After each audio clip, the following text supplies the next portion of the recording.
लक्ष्मीच्या पावलाने मालिकेच्या येणाऱ्या भागामध्ये एक जबरदस्त ट्विस्ट आपण आता पाहणार आहोत.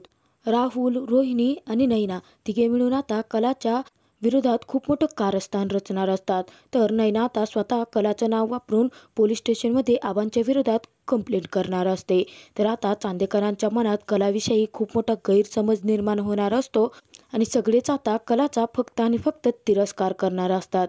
तर याच गोष्टीसाठी राहुल, रोहिणी आणि नैनाने सुद्धा आता खूप मोठं कारस्थान रचलेलं असतं.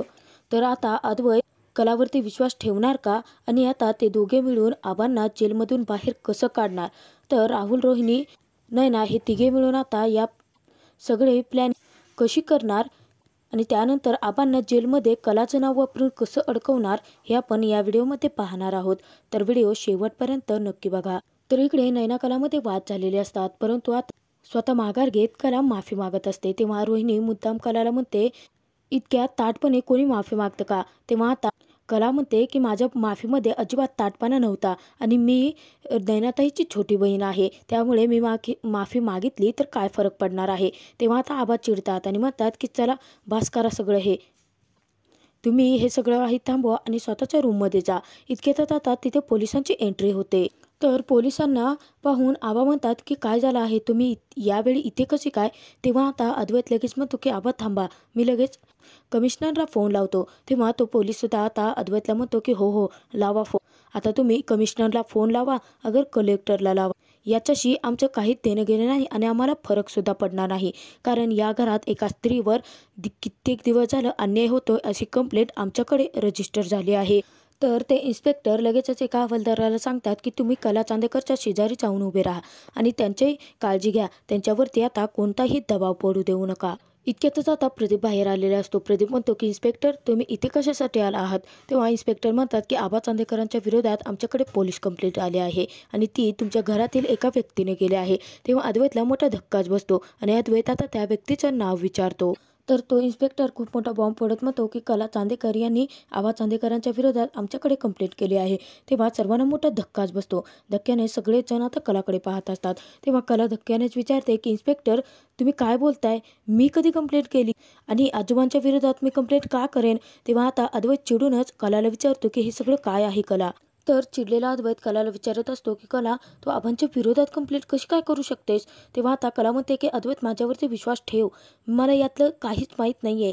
तेव्हा आता तो इन्स्पेक्टर लगेच कलाला म्हणतो की कला मॅडम तुम्ही अजिबात घाबरू नका, तुमच्यावरती कोणताही दबाव नाही आहे. तुमच्याचकडून आम्हाला कंप्लेंट मिळाली होती की या घरात आबा चांदेकरांनी त्यांच्याच नातवाच्या पत्नीचं मानसिक खच्चीकरण केलं आहे.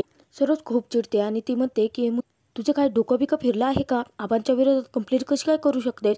तेव्हा लगेच रोहिणी नाक खुपसते आणि म्हणते की तू माझ्या डॅडच्या विरोधात कंप्लेंट केलीस कला.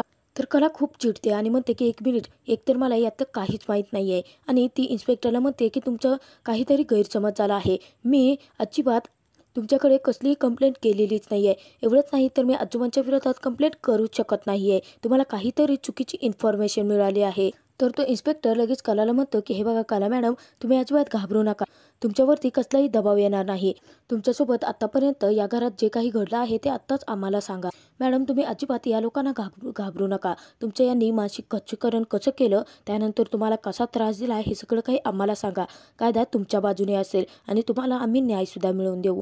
तेव्हा आता कला म्हणते की एक मिनिट, अहो तुम्ही काय बोलताय, एकतर मी ही कंप्लेंट केलेलीच नाही. तर सोहम आता कलाच्या बाजूने इन्स्पेक्टरशी बोलतो आणि म्हणतो की आमची वहिनी असं काहीच करू शकत नाही आहे, खरंच तुमचा काहीतरी गैरसमज झाला असेल. तेव्हा प्रदीपसुद्धा म्हणतो की हो, कलासोबत असं या घरात काहीच घडलेलं नाही आहे, तुम्हाला खरंच काहीतरी चुकीची इन्फॉर्मेशन मिळाली असेल. तर तो इन्स्पेक्टर लगेच प्रदीपला म्हणतो की एक मिनिट साहेब, आम्हाला एकतर चुकीची इन्फॉर्मेशन मिळालेली नाही आहे, या मॅडमकडूनच आमच्याकडे तक्रार आलेली आहे आणि आमच्याकडे वॉरंट आहे, म्हणूनच आम्ही आबा चांदेकरांना अटक करण्यासाठी इथे आलो आहोत. तेव्हा लगेचच अद्वैत म्हणतो की काय तुमच्याकडे वॉरंट आहे. तर अद्वैत ते वॉरंट आता पाहण्यासाठी मागून घेतो. तर अद्वैत जेव्हा वॉरंट पाहतो तेव्हा त्याला मोठा धक्काच बसतो. अद्वैत लगेचच कलाकडे जातो आणि विचारतो की हे काय केलं आहेस कला तू. तेव्हा आता कला म्हणते अद्वैत माझ्यावरती विश्वास ठेव, मी काहीच नाही केलं आहे. तर तिथे आता इन्स्पेक्टर म्हणतात की पाहिलंत ना वॉरंट, तर आता आबा चांदेकर आम्हाला तुम्हाला आता अटक करून पोलीस स्टेशनमध्ये घेऊन जावं लागेल. इतक्यात आता अद्वैत त्यांना थांबवतो आणि म्हणतो तुम्ही असं काही करू शकत नाही. तर आता तो इन्स्पेक्टर चिडतो आणि अद्वैतला म्हणतो हे बघा तुम्ही पोलिसांच्या कामामध्ये अजिबात दखल करू नका आणि जर तुम्ही आम्हाला अडवण्याचा प्रयत्न केला तर मी डायरेक्ट तुम्हाला सुद्धा आतमध्ये टाकेल. तर आता आबा खूप इमोशनल झालेले असतात आणि त्यातून खूप चिडलेले असतात कलावरती. तर आबा तिथे म्हणतात, स्वप्नात सुद्धा मला असा दिवस येईल असं कधीच वाटलं नव्हतं. आज माझ्याच नातसुनेने जिच्यावर मी मनापासून विश्वास ठेवला तिनेच माझ्या विरोधात कंप्लेंट केली आणि मला बेड्या ठोकल्या. तर आता आबांना अद्वैत थांबायला सांगतो आणि आबांना थांबायला सांगून अद्वैत आता कलावरती भडकलेला असतो आणि तो म्हणतो की कला, तू असं कसं काय करू शकते? या घरात तुला कसलाही आतापर्यंत त्रास झालेला नाही. मग तू आबांच्या विरोधात खोटी कंप्लेंट का केली? तर तिथे आता कला 1 मिनिट म्हणते आणि त्या इन्स्पेक्टरकडे जाते. त्या इन्स्पेक्टरला म्हणते की हे बघा, तुमचा खरंच काहीतरी गैरसमज झाला आहे आणि तुम्ही अजिबात कसली ॲक्शन इथे घेऊ नका. मला या घरात फक्त आणि फक्त प्रेम मिळालं आहे. माझं कधीच मानसिक खच्चीकरण झालेलं नाही किंवा मला या घरात कसलाही त्रासच झालेला नाही आहे. कदाचित आबांच्या कोणीतरी दुश्मन असेल की ज्याने ही चुकीची इन्फॉर्मेशन तुमच्यापर्यंत पोहोचवली असेल आणि आबाला अटक करायला सांगितलं असेल. परंतु तुम्ही प्लीज आबांना कुठेही घेऊन जाऊ नका. तर इन्स्पेक्टर लगेचच कलाला म्हणतात की या आबा चांदेकरांनी स्वतः केलेला गुन्हा मान्य केला आहे आणि ते स्वतः आमच्यासोबत पोलीस स्टेशनला यायला तयार झाले आहेत. मग आता तुम्ही आडवे कशाला येत आहात? तर आता कला खूप रडत असते आणि ओरडून ओरडून सगळ्यांना सांगत असते की ही खोटी कंप्लेंट मी नाही केलेली आहे. कुणीतरी मला या प्रकरणात अडकवण्याचा प्रयत्न करत आहे. तेव्हा आता नैना लगेचच नाक खुपसते आणि म्हणायला लागते, कला, आजपर्यंत ज्या परिवाराने तुला एवढं प्रेम दिलं, माया दिली, आज त्याच परिवाराच्या विरोधात तू उभी राहिलीस का? कला, अगं हे सगळं करण्याआधी थोडा विचार करायला हवा होतास. तुला आबांच्या विरोधात कंप्लेंट करताना जराही लाज नाही वाटली? तर आता कला म्हणते की नैनाताई, अगं लहानपणापासून मला ओळखतेस ना, मी असं कसं काय करू शकतेस? असा जरासरी विचार तू करायचा ना माझ्या बाबतीत. तेव्हा आता तो इन्स्पेक्टर म्हणतो की 1 मिनिट, अहो माझ्यासमोर हे लोक तुम्हाला इतकं घालून पाडून बोलत आहेत, तुम्हाला धमकवत आहेत आणि तरीसुद्धा तुम्ही वेड्यासारखी याच लोकांची बाजू घेऊन माझ्याशी का भांडत आहात? तुम्ही आबा चांदेकरांना मला काय घेऊन जाऊ देत नाहीयेत?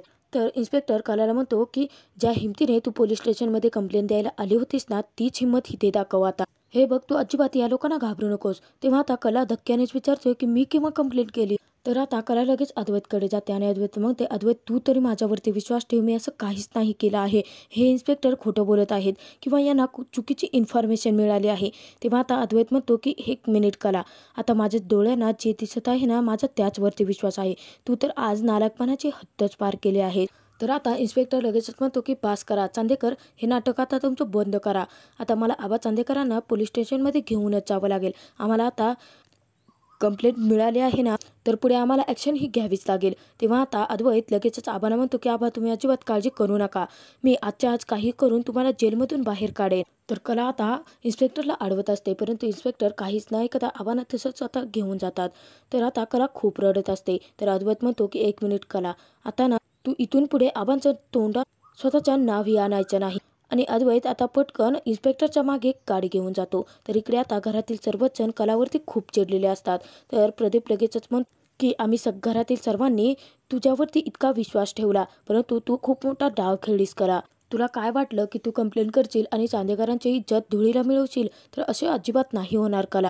जर आता चांदेकरांच्या इज्जतीचा प्रश्न राहिला तर आता हा प्रदीप चांदेकर कोणत्याही थराला जाऊ शकतो. तर सरोजसुद्धा खूप चिडलेली असते आणि सरोज म्हणते की आबांनी इतक्या नालायक मुलीवरती विश्वास ठेवला ना, त्याचंच मला खूप दुःख वाटतं आहे. इतके दिवस आबांनी प्रत्येक वेळी हिची बाजू सावरून घेतली, परंतु आज काय केलं तर ही आबांवरतीच उलटली. चल या घरातून कायमची निघून जा. आम्ही काय चांदेकर आहोत, 24 तासाच्या आत आम्ही आमच्या आबांना घरात परत घेऊन येऊ. परंतु तुझं काय? तेव्हा आता घरात कलावरती सगळेजण चिडलेले असतात. राहुल, रोहिणी आणि नैना तिघे मिळून आता कलाचा होणारा तमाशा पाहून हसत तिची मजा घेत असतात. तर इकडे आता अद्वैत पोलीस स्टेशनमध्ये आलेला असतो. पाहतो तर आबांना आता लॉकअपमध्ये टाकलं जातं. तेव्हा आता लगेचच इन्स्पेक्टरला अद्वैत म्हणायला लागतो की 1 मिनिट इन्स्पेक्टर, आमच्या आबा त्यांचं या कोल्हापुरात इतकं मोठं नाव आहे आणि त्यात ते म्हातारे सुद्धा आहेत. मग त्यांच्यासाठी दुसरं काही असेल ना? तेव्हा आता तो इन्स्पेक्टर लगेचच ठणकावून अद्वैतला सांगतो की सुनेचा मानसिक छळ करताना, तिचं खच्चीकरण करताना हे ते म्हातारे आहेत हे विसरतात का ते? मग आता त्यांच्यासाठी दुसरी सोय कशाला करायची आम्ही? तर आता आबाकडे पटकन अद्वैत पळत जातो आणि आबांना म्हणतो की आबा तुम्ही अजिबात काळजी करू नका, काही करून मी तुम्हाला आजच्या आज या जेलमधून बाहेर काढेन. तर इकडे आता कला स्वतःची बॅग घेऊन आलेली असते आणि चांदेकरच्या घरातून तिकडे आता खऱ्यांच्या घरी निघालेली असते. इतक्यात तिला रोहिणी थांबवते आणि म्हणते की कला, तू आमच्या विरोधात खूप मोठा डाव खेळलास, आता कुठलं पुढचं प्लॅनिंग करण्यासाठी स्वतःच्या घरी निघाले आहे. तेव्हा आता कला लगेचच रोहिणीला सडेतोड उत्तर देत म्हणते की एकतर या प्रकरणाची माझा काही एक संबंध नाही आहे आणि तुम्ही जे समजताय ना तसं अजिबात नाही. काही करून हे प्रकरण निस्तारण्यासाठी मी पोलीस स्टेशनमध्ये चालले आहे. लगेचच सरोज आता कलाला थांबवते आणि म्हणते की तू तिथे गेलीस ना अजून सगळी काही परिस्थिती चिघळेल. तेव्हा अद्वैत स्वतःहून तिथे गेला आहे ना तो सर्व काही हँडल करेल. तर कला म्हणते की सॉरी मॅडम, आरोप माझ्यावरती लावले गेले आहेत आणि माझ्याचमुळे आबांना जेल झाले आहे ना, मग हे प्रकरण मी स्वतः निस्तारणार असं म्हणून कला आता तिथून निघून जाते पोलीस स्टेशनकडे. तर मुद्दाम आता रोहिणी सरोजला डिवचते आणि म्हणते की हे बघ सरोज वहिनी, जर आता डॅडला काही झालं ना तर सगळे काही आरोप आम्ही तुझ्यावरतीच लावू, कारण तू तुझ्या सुनेला आपल्या स्वतःच्या ताब्यात ठेवलं नाहीस. तेव्हा आता सरोज लगेच चिडून म्हणते की बघा कोण बोलत आहे. आतापर्यंत आबांना त्रास देण्याचा एकही चान्स तू सोडला नाहीस रोहिणी. सरड्यापेक्षाही जास्त रंगत तर तू बदलली आहेस. तर इकडे आता कला पोलीस स्टेशनमध्ये अद्वैतकडे आलेली असते आणि अद्वैतला म्हणते अद्वैत माझ्यावरती विश्वास ठेव. हे सगळं काही प्रकरण मी नाही केलेलं. आबांवरती खोटे आरोप, खोटी केस त्यांच्या विरोधात मी दाखल केलेलीच नाही आहे. या पोलीस स्टेशनला मी आलेच नव्हते. तेव्हा आता ते इन्स्पेक्टर लगेचच तिथे कलाला सांगतात की मॅडम तुम्ही त्या दिवशी तरी आल्यानंतर खूप घाबरला होतात. अगदी तशीच हिंमत आतासुद्धा दाखवा की. तर कला आता चिडलेली असते आणि इन्स्पेक्टरसोबत वाद घालत असते. तेव्हा अद्वैत चिडतो आणि म्हणतो की एक मिनिट कला, तुझा आता ना तोंड बंद ठेव. माझा ना आता तुझ्यावरती कसलाच विश्वास राहिलेला नाही आहे. तेव्हा आता ते इन्स्पेक्टर म्हणतात की कला मॅडम, तुम्ही ज्या दिवशी कंप्लेंट केली होती ती त्या दिवशीची तुमची सही आहे. तुमची ID कार्ड आम्हाला दाखवा की म्हणजे ती सही आणि ती सही मॅच झाली तर ती कंप्लेंट तुम्हीच केली होती हे सिद्ध होऊन जाईल. तेव्हा आता कला आता लगेच ID कार्ड दाखवते. तर दोन्ही सह्या एकच असल्यामुळे तिथे अद्वैत आता कलावरती खूप चिडलेला असतो आणि त्याचा गैरसमज होतो की आता आबांवरती केस दाखल करणारी दुसरी तिसरी कोणी नसून कलाच आहे. तर कला आता स्वतःवर लावलेले हे घाणेरडे आरोप कसे फेटाळणार आणि खोट्या नयनाचा कसा पर्दाफाश करून राहुल, रोहिणी आणि नयनाने हे प्लॅनिंग करून आबांना अडकवलं होतं आणि आरोप कलावरती लावले होते हे सिद्ध कसं करणार हे तर आपण येणाऱ्या भागातच